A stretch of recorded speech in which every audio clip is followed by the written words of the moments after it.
parties involved is to get the deal done this week, not gonna delay too much. And so Maatsen really close to joining Aston Villa. Hey guys, welcome back to the channel. Fabrizio Romano here as always to keep you posted on the transfer market. Tonight guys, we update on the story we broke here on the channel. Jan Maatsen, what's going on with another swap deal for Aston Villa, what's going on with Chelsea, manager situation, Olise update for Chelsea, Crystal Palace and more, and also Manchester United, something moving also in the midfield. Let's jump into it together.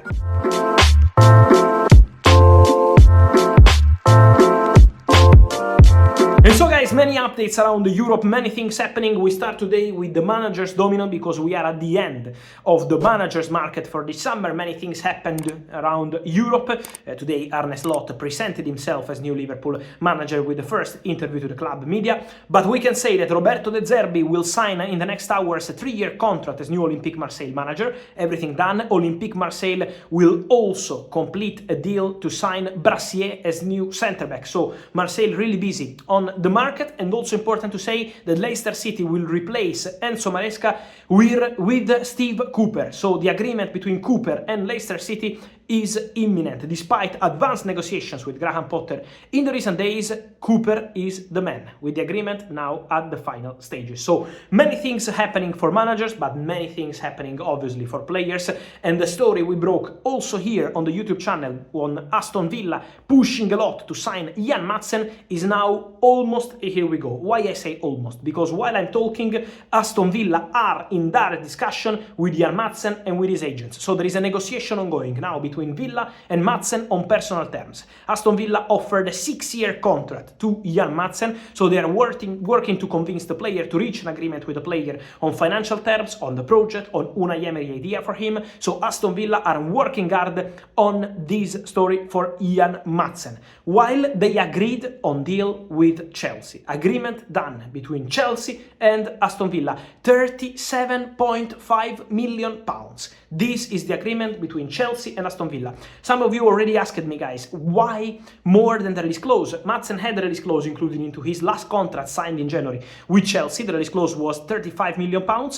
Because, first of all, the clause has expired, so the clause is no longer valid. And also important to say that Borussia Dortmund really tried these weeks to advance in negotiations for Jan Maatsen, but they never offered £35 million.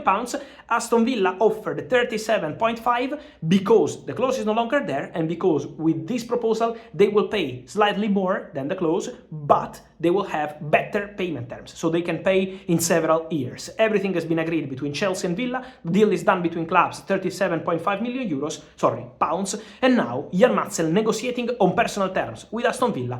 The hope of all parties involved is to get the deal done this week, not gonna delay too much. And so Maatsen really close to joining Aston Villa. Here we go, could come soon. Chelsea in this discussion with Aston Villa can include a player. The expectation, from what I'm told, is for a player to leave Aston Villa and join Chelsea. Sources say that could be an academy player, so don't expect big names. The initial idea was to put John Duran in the negotiation, but at the moment Chelsea have still not decided what they want to do with Duran, with Omar Dion, with the striker position. So Chelsea are taking their time on John Duran. Meanwhile, they already discussed academy players for a potential deal in a separate story to join Chelsea from Aston Villa. So this is the discussion. Talks ongoing, but for sure Maatsen would go to Villa, and then in a separate deal a player joining Chelsea from Villa. Let's see if it's gonna be Duran or an academy player. Talks ongoing. Then guys, important to say that Aston Villa are also advancing on the swap deal with Juventus for Douglas Luiz to join Juventus. Douglas wants to go to Juventus. He's been very clear. He wants Juve. Thiago Motta wants him. Juventus are really pushing. So work in progress for Douglas Luiz to Juventus. The deal has never collapsed. There was some tense moments because Weston McKennie, as I told you today, is no longer part of the deal as of now. There is no agreement between McKennie and Juventus on the exit conditions. What does it mean? What McKennie has to receive from Juventus in the moment he leaves the club. And so Aston Villa are tired of waiting for this McKennie and Juve story, and now in the deal there are 25 million euros plus Samuel Ealing Jr., who was already in the deal, plus Enzo Barrenechea. Argentinian midfielder who is part of the negotiation between Aston Villa and Juventus. Matthias Soulé will not be part of the negotiations because Juventus value him around 40 million euros, so this would completely change the structure of the deal. Too much for Aston Villa. They love Matthias Soulé, but at the moment he's not included in the negotiation on Juventus side. They want 40 million euros value for Matthias Soulé. And so, work in progress for Douglas Luiz to Juventus with Enzo Barrenechea, Argentinian midfielder, and Samuel Ealing Jr. for Aston Villa. Negotiations underway for Maatsen to Villa, for these players to Villa, and also Douglas Luiz in this case to Juventus. So really busy night on that front. Then guys, Michael Olise. Many of you every day asking him about this one.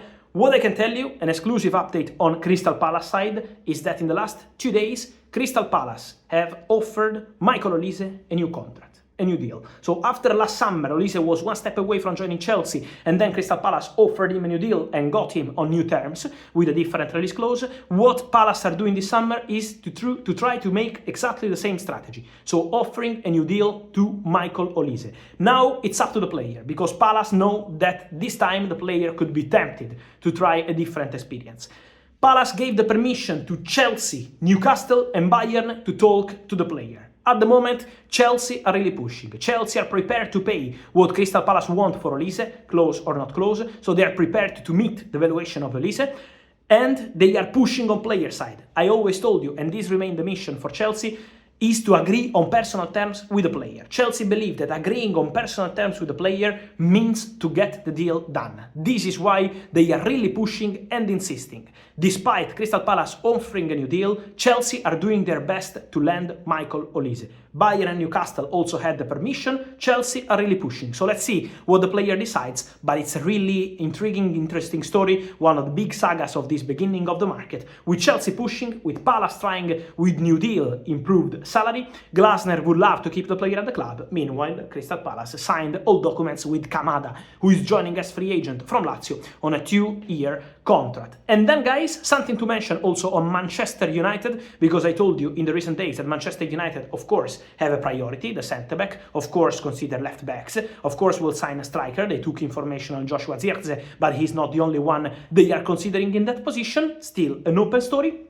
And on Manchester United, they are also looking at midfielders. They are considering opportunities. It's not something imminent. So Man United are not signing a midfielder now. It's not something that is happening now, but internally they are discussing several options.